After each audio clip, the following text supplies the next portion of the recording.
Zoro and Conqueror's Haki has always been a discussion since Luffy unlocked the ability, and I don't blame fans after moments like Whiskey Peak where they fought pretty evenly and Thriller Bark where Zoro takes Luffy's pain. To Zoro becoming a supernova during Sabaody and Mad Monkaruch thinking he was captain level. Even post timeskip guys like Katakuri also give Zoro huge chances of Conqueror's Haki when he was using it during Whole Cake Island. That's why when Wano happened and he took a step further by having Conqueror's Haki coding, it was a treat.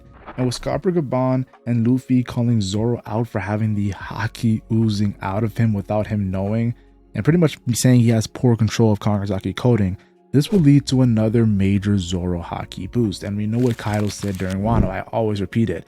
Haki transcends all. That's why Roger became the Pirate King with no Delta Fruit. So this makes me think, if Scopper Gaban is this good to Conqueror's Haki, imagine Zoro's parallel Silver's Rayleigh, who taught Luffy the basics and coded his sword with Conqueror's Haki before scaring Blackbeard just recently. So today we look to Zoro's future because it's going to be Zoro and the story's power level, and Conqueror's Haki coding is going to be a big major factor. So like the video, subscribe to the channel, and turn on notification as we discuss Zoro's Conqueror's Haki and how it's developing with this recent development of Scopper Gaban mentioning to Zoro that you need better control. Now Zoro's always had foreshadowing moments of Haki, going all the way back during Alabasta when he was going up against Mr. One Das Bones and he dodges all those cinder blocks or those building blocks that were falling. The way he dodged it, it looked like he had observation Haki. So that was always foreshadowing of Zoro being a Haki guy in the story, and he has no Delta Fruit. Then of course later on Zoro would cut steel, and the premise of cutting steel kind of reminds us of the premise of cutting through someone like with Haki. It's a lot of spirit.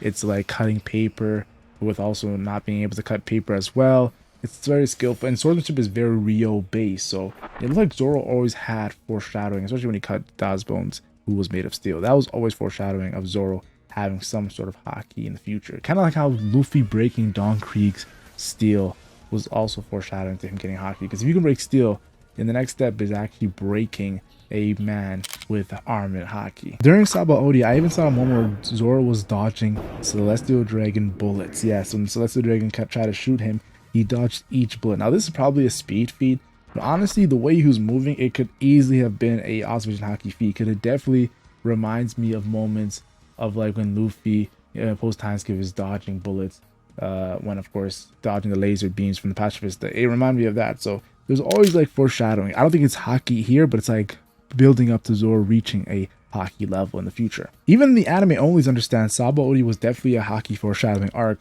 when he punked those fodder before getting to the auction house. The same way that over in the manga, Luffy actually stopped that animal before actually seeing Rayleigh use Conqueror's Haki in the auction house. So this Sabaody was a big Haki foreshadowing arc in my opinion. Now of course in Sabaody Luffy was using it subconsciously, but Amazon Lily was the first official blast of Conqueror's Haki we've seen Luffy do. And we never saw Zoro use an official blast of Conqueror's Haki pre-timeskip, but I think Oda knew that Luffy had to be the first one to do it, and then post-timeskip we can get into Zoro, and maybe later Sanji. Of course, Scopper Gaban gives hope for Sanji fans, I'm not gonna lie. Now Zoro versus Monet was kind of like the first cool instance of Zoro kind of using Haki, because Monet was a low gear user, and the fact that Zoro cut her cheek and made her bleed, obviously Zoro was using faint armament Haki, and it was a really cool like moment of like, okay, Zoro's about to reach Luffy level, not Luffy level, but Luffy's using Haki throughout all the post timeskip. So to see Zoro use armor Haki, even if it was just cutting a woman's cheek, I thought it was cool. But of course Dressrosa was when Zoro actually took it another notch by coating his swords in armor Haki and cutting through Pika's huge body. Of course, not just his huge body, but his full body armor Haki. Like Zoro showed that Oda was not lying when he said that Zoro focused on armor Haki, Sanji focused on observation Haki, and Luffy, of course, all three basics: Conqueror's Haki, armor Haki, and observation Haki. It made sense. Now, of course, after this defeat of Pika, Zoro thinks back on Mihawk teaching him how to have a black blade. And of course, this is really important because Mihawk's black blade is actually permanent. But of course, Mihawk is teaching him armor Haki and how there should be no damage to your sword. In my opinion, this is definitely foreshadowing to Zoro's Haki not being strong enough and having some sort of damage to his sword, where he's going to have to reach another level, which is going to turn his sword into a permanent black blade like Ryoma did, like Mihawk did. Guys, are you with me or what? I got a lot of predictions right, guys. If you guys did not see, I made a prediction about Loki joining the Straw Hats, and just in the recent chapter, Luffy, you saw what happened. Luffy asked Loki to join his crew. Now, of course, Wano was really a big controversial Haki moment for Zoro. Not only because of Conqueror's Haki coding, but also Enma. When Zoro got Kozuki Oden's sword, Enma, he had a lot of Haki. I won't lie. A drastic amount of Haki. He cut a island shoreline just casually as soon as he got the sword. And he was doing some amazing things with the sword. But a lot of people looked at it like, was it your Haki? Or are you just using Kozuki Oden's Haki? It was a big debate in the One Piece community. And it didn't help when Zoro on the rooftop was pretty much using Enma's sword, having Kaido dodge. Yes, Big Mom yelled to Kaido dodge. And Kaido said he senses a strange aura coming from the sword. And Kaido even thinks about Kozuki Oden. So a lot of people looked at it like, yo, is Zoro's Haki really strong? Or is he just cheating and using another GOAT's insane Haki? We know Kozuki Oden had Conqueror's Haki clashes with Whitebeard. We know he took Conqueror's Haki coding attacks from Roger. We know that he definitely used Conqueror's Haki coding to damage Kaido, scar him, because it's the only way you can scar Kaido is using Conqueror's Haki coding. But yes, speaking of Conqueror's Haki coding, Zoro used Conqueror's Haki coding with his full strongest move, Ashura, an insane mono, which pretty much scarred Kaido. He didn't knock him down, but he scarred him.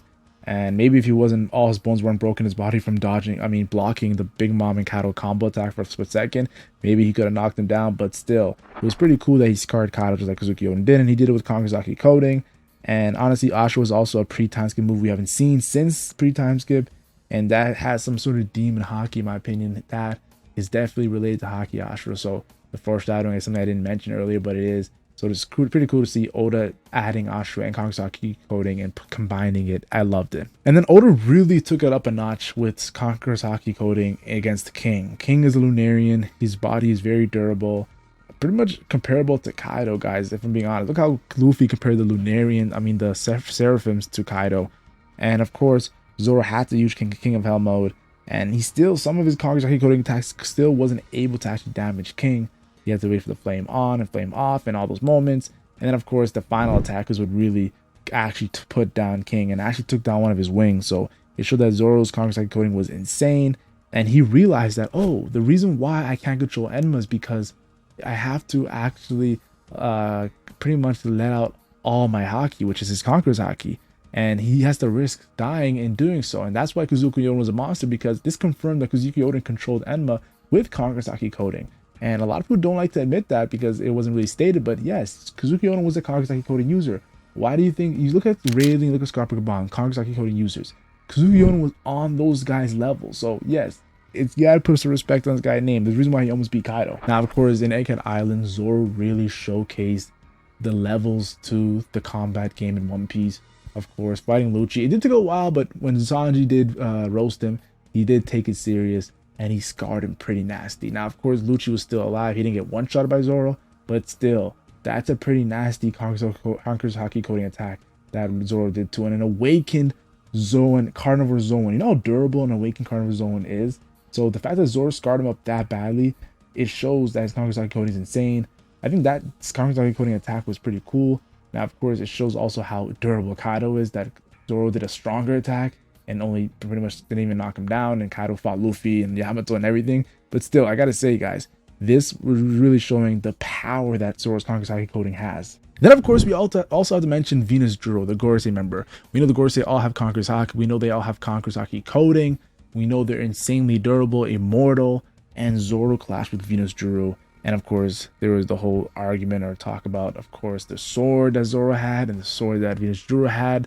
And we think it's the supreme great version of Zoro's sword. So, Kitetsu, I'm telling you guys right now, there's a lot of hype when it comes to Zoro maybe fighting Venus Juro at the end of story. But he's not going to be able to take out Venus Juro unless he learns how to control his Conqueror's Haki. Scarpa-Gaban just told us in the last chapter, like, these guys aren't immortal. If Conqueror's Haki is the answer, it's the key. Loki fought the Holy Knights and he knows it's the answer. So, guys, I'm telling you guys right now, we saw what Scarpa-Gaban did to Summers. Yeah, Zoro's going to do some nasty stuff to Venus Juro once he controls the Conqueror's Haki on the same level as a former top commander, the Pirate King. And if you want to become on that level as a Pirate King crew top commander, you better have good control of Conqueror's Haki coding. And I'm looking at you, Sanji. You got to get that ability now, because I know you're feeling sad. You thought, like, damn, if I don't Conqueror's Haki, Jinbei and Zoro are going to surpass me. Like, that's how scared Sanji was without having that ability. So, it really shows how much Conqueror's Haki is looked at in the story. Kaido said it best, yo, Conqueror's Haki coding is only done by a handful of people, guys. It's an insane power-up. it kind of changes how we look at power scaling in One Piece. All we know is Zoro will be officially using Conqueror's Haki coding like Luffy and Wano, of course, bringing him probably to Admiral level after Scarpa told him to be aware of his Conqueror's Haki. I think Zoro is instantly going to become Admiral level because of his control of Conqueror's Haki coding and ready to fight guys like Fujitora. But to fight Mihawk, who has a Black Blade, and this got like hyped up through Shisui, of course, who also turned Ryuma turned that into a Black Blade.